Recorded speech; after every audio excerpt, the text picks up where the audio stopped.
The story begins with a Korean novel, 3 Ways to Survive the Apocalypse, which is described as extraordinarily long, having run for 10 years with over 3,000 chapters.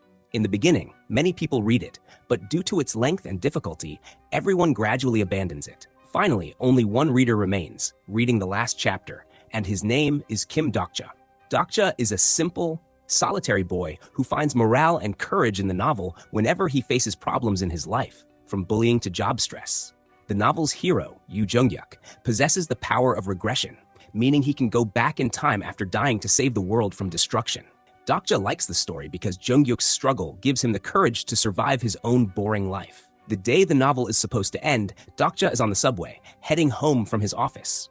Reading the harsh ending, where only the hero survives, makes him sad and angry, prompting him to write a comment calling the ending rubbish. Surprisingly, the author replies, thanking him and stating that he is the only reason the novel was completed. The author also tells him that if he dislikes the ending, he can write it himself, a statement Dokja does not understand. Suddenly, at 7 on the train, it jolts, and the world changes. The lights flicker, smartphone signals go out, and a message echoes that the Starstream system's free service is over, and the paid service has begun, confusing everyone. A small creature, calling itself a dokebi, appears, which Dokja recognizes from the novel. The dokebi informs the scared passengers that their peaceful life is over, and they must now prove their worth to survive. When everyone dismisses this as a joke, the creature blows up a man's head to convince them, causing panic. The dokebi explains that this is no joke and gives them the first mission, to kill any living organism within the next 10 minutes, or else they will all be killed. Some freeze in fear, while others start killing fellow humans to survive. Dokja, the only one standing relaxed, understands that this is the very scene that begins the novel. Because he has read the book and knows the situation is linked to it, he is aware of the upcoming scenarios. He also knows the mission is to kill any living organism, not necessarily humans. Dokja sees a child with a box of ants, takes a container from him, kills an ant, and gives an ant to his nearby coworker to kill. Dokja is the first person to kill an ant, and an announcement reveals he has received 300 coins. It is shown that in this new world, coins are everything and can be used to buy items to increase strength and defense. At this point, Dokja notices that everyone has stopped killing humans, except for a boy attacking an old woman. Dokja recognizes him as Namwoon, a fighting-loving character from the novel. Dokja wants to save the old woman but lacks the strength to fight Namwoon. He remembers that in this novel, he can buy anything, even strength. So, he opens his status window and first increases his strength using his coins, immediately feeling light and powerful. With this new strength, Dokja badly beats Namwoon and then attempts to save the old woman by trying to give her an insect to kill. However, he ends up killing the insect himself, as the old woman cannot. As his coins increase, the time runs out. It is revealed that no one except Dokja, his companion, and the small child passed the mission, and the system finishes everyone else right there, filling the train with corpses. The dokebi returns to the train, happy to see the bloodshed, saying that the people sitting among the stars, who are enjoying all this like a movie or drama, must be very happy. The train then stops on a bridge, and a terrifying monster flies out of the water, breaking the bridge. All the people fall and die, but some manage to open the train door. Dokja, picking up the small child and with his companions, starts running on the broken bridge. They think they are saved, but the danger continues as the passengers killed in the previous round have become zombies and are chasing them. They think they will die, but then Dokja looks back and sees Jung-hyuk, the main hero of the novel, easily fighting all the zombies. As soon as Jung-hyuk sees Dokja and his companions, he is surprised. Being a regressor who has come back to life after dying, he remembers everything that happened and has never seen anyone escape alive from that train before. Therefore, he grabs Dokja and hangs him down from the bridge, where the monster is waiting with its big mouth open. Jung-hyuk asks him who he is and how he survived. Dokja cannot tell the truth that he has come into the novel from the outside world, so he lies, claiming he has the power of prophecy, meaning seeing the future, which he used to escape. Jung-hyuk says that if that is the case, he should show how he escapes from this monster with his powers, and with that, he throws Dokja into the monster's mouth. Dokja falls straight into the monster's stomach, where it is dark, and the acid begins to rise, threatening to burn him. Dokja does not panic because he knows about a hidden dokebi system there. He contacts the dokebi, saying he knows its partner is a streamer looking for content. Dokja promises to make this segment so entertaining that people will watch it repeatedly, bringing a shower of coins to the partner's channel. But in return, he wants a share of the profit. After a brief debate, the Dokebi agrees. With the coins Dokja receives, he buys a thorny weapon and uses it to kill the monster. He then cuts the monster's stomach open and comes out. He not only escapes alive, but also gains many special items and coins.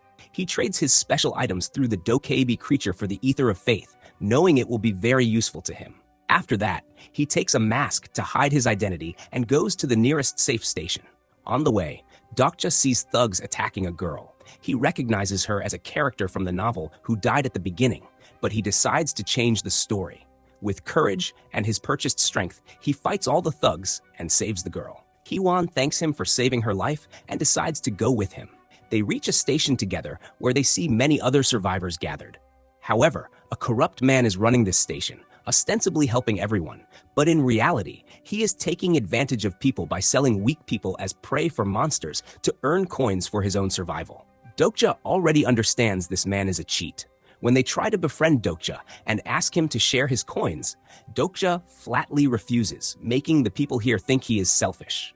Dokja does not care what anyone says because he knows that it is necessary to break this system to save everyone. He knows that if he had given his coins to everyone at this time, none of them would have had to participate in the next round. But Dokja tells everyone that he will not give them coins, but instead, he will clear the tunnel through which they can go to the next levels. Dokja forms a small team for this task, consisting of his companion, a soldier, the girl whose life he just saved, his co-worker, and the small child who previously had insects.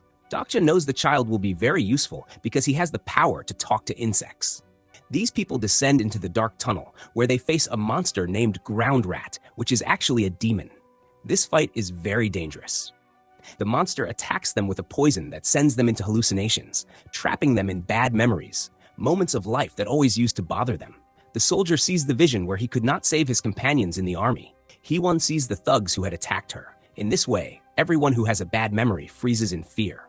But Dokja possesses a skill called Fourth Wall, which keeps his mind safe from emotions, thus saving him from hallucinations and visions. He then breaks everyone's illusions by shouting, and the team, returning to its senses, attacks back. Dokja buys Wide Star Pure Energy from the shop, which makes his weapon glow. Then, he and Hee-won together attack and finish off that monster with the glowing weapon. As soon as this monster is finished, they find a treasure chest containing many new weapons. Everyone divides the weapons, and Dokja gets a broken sword, which everyone thinks is meaningless. But Dokja knows this is the best item, and the Ether of Faith he bought earlier is for this. As soon as he applies the Ether of Faith to this sword, it turns into light and becomes the Blade of Light, a weapon that can neither be broken nor allows an enemy to escape it. After finishing this mission, they return to the station and immediately tell all the survivors the truth about the corrupt leader. Hee-won, who had been wronged by that corrupt leader, is burning with anger and the fire of justice. Therefore, she kills the corrupt leader and frees all the survivors. But there is no time to stop. They have to go to the next station, Chungmuro, to proceed with the main scenario. When they reach Chungmuro, the situation is very bad. The scenario here is a green zone, and to stay alive at night, one has to remain within the green-colored squares on the ground. However, there are too many people, and the green zone is very small. There is also a strange man who has occupied many green zones like a landlord and is giving them to everyone in exchange for coins. Now, whoever cannot pay will become a monster's prey at night. Right here, Dokja meets a high school girl who tells him she is the hero's student, meaning Jungyuk's. She also tells him that Jungyuk has already left to kill the monsters. At this time, Dokja has a plan. He does not want to fight this man who has become the landlord, but thinks of using him. For this, he offers this man many coins and takes him along. Seeing Dokja's cleverness, the Dokebi makes the game even more difficult. The constellations who are watching all this from above want more drama. Therefore, the Dokebi reduces the green zones. This is a trick to make people kill each other. At this time, people are also more panicked because the monsters attack the very moment the green zone changes. This is blatant cheating. Dokja understands that the way to survive is not to fight for the green zone, but to destroy it. If the zone doesn't remain, the rules of the game will be broken, and the game will stop. But this work is very risky. This idea does not seem so special to him.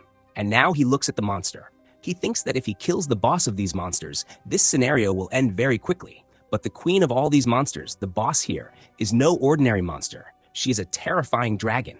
In the original novel, this is the point where the hero Jungyuk often dies and has to go back in time to start from the first round. Remembering all this, Dokja understands that if Junghyuk dies at this level, the world will be reset, and Dokja and all his friends will die and disappear. Therefore, he must save Junghyuk so that they can pass all the levels of this game and return to their world. Dokja therefore enters the tunnel with his team, where he sees that Junghyuk is fighting that very large dragon alone and is losing. The dragon is starting to overpower Junghyuk because he is tired and badly wounded. He is about to restart his life. But then Dokja shouts, telling Junghyuk not to give up. Seeing this, the dragon breathes fire in anger, but Dokja eats an item with which he sucks up all the fire and survives. He now attacks the dragon and then asks his remaining companions to join him. Trusting Dokja, they attack with perfect timing. The soldier first blocks the dragon's attack with his shield. Then Dokja's coworker firmly ties up the dragon with her magical thread. Then the fighter girl jumps onto the dragon's back while flying. She's trying to hit this dragon from above again and again, but is failing. Junghyuk is watching all this from afar. He had given up hope a long time ago, but now seeing all this, courage comes back inside him, and he stands up and moves forward with his sword raised. Dokja, who has already read the novel, knows that a core is hidden inside the dragon's chest, and to kill the dragon, they will have to break that core. But Dokja also knows that as soon as he breaks that core, there will be a very bad blast, and the death of the person who breaks that core will be certain. In the novel, the hero Junghyuk always sacrifices a companion. But Dokja does not like this ending, where a hero gets his companions killed to save himself. It is this ending that he has to change. He decides that he will become the good hero instead of Junghyuk. He will sacrifice himself to save his companions, and this is the heroic act. Making this decision, he immediately runs towards the dragon and thrusts his blade of light inside the dragon's chest and breaks its core. The dragon screams loudly, and an explosion surrounds them with a bright light. Junghyuk keeps watching all this with great surprise, while Dokja disappears somewhere in that light. The dragon turns into ashes, and this scenario, this level, is completed right here. After the dragon dies, they should have celebrated the victory, but all these people are broken in grief because for a moment they thought that Dokja had died. The whole team starts crying. But then the dust clears, and Dokja appears, walking toward them, proving he is alive. Now the twist is revealed. To save himself, he has used a reward received earlier named King of No Killing. And because of that reward, he is able to come back to life even after dying. Junghyuk now looks at Dokja with great surprise. For him, this is an unknown man. For the first time, he has seen this man in this story, and this man is much better than him. This boy already knew the future and did not sacrifice any of his companions to end this story. He decided to sacrifice himself. They know that the game is not over yet. The next few levels and scenarios might be even more difficult than this. But they know that they are a group, and by working as a team, they will win and get out of this novel. Showing Dokja and his entire group like this, the movie ends here. We hope you enjoyed the recap. If so, please hit the like and subscribe buttons. It motivates us to post more. And as always, thanks for watching. See you in the next video.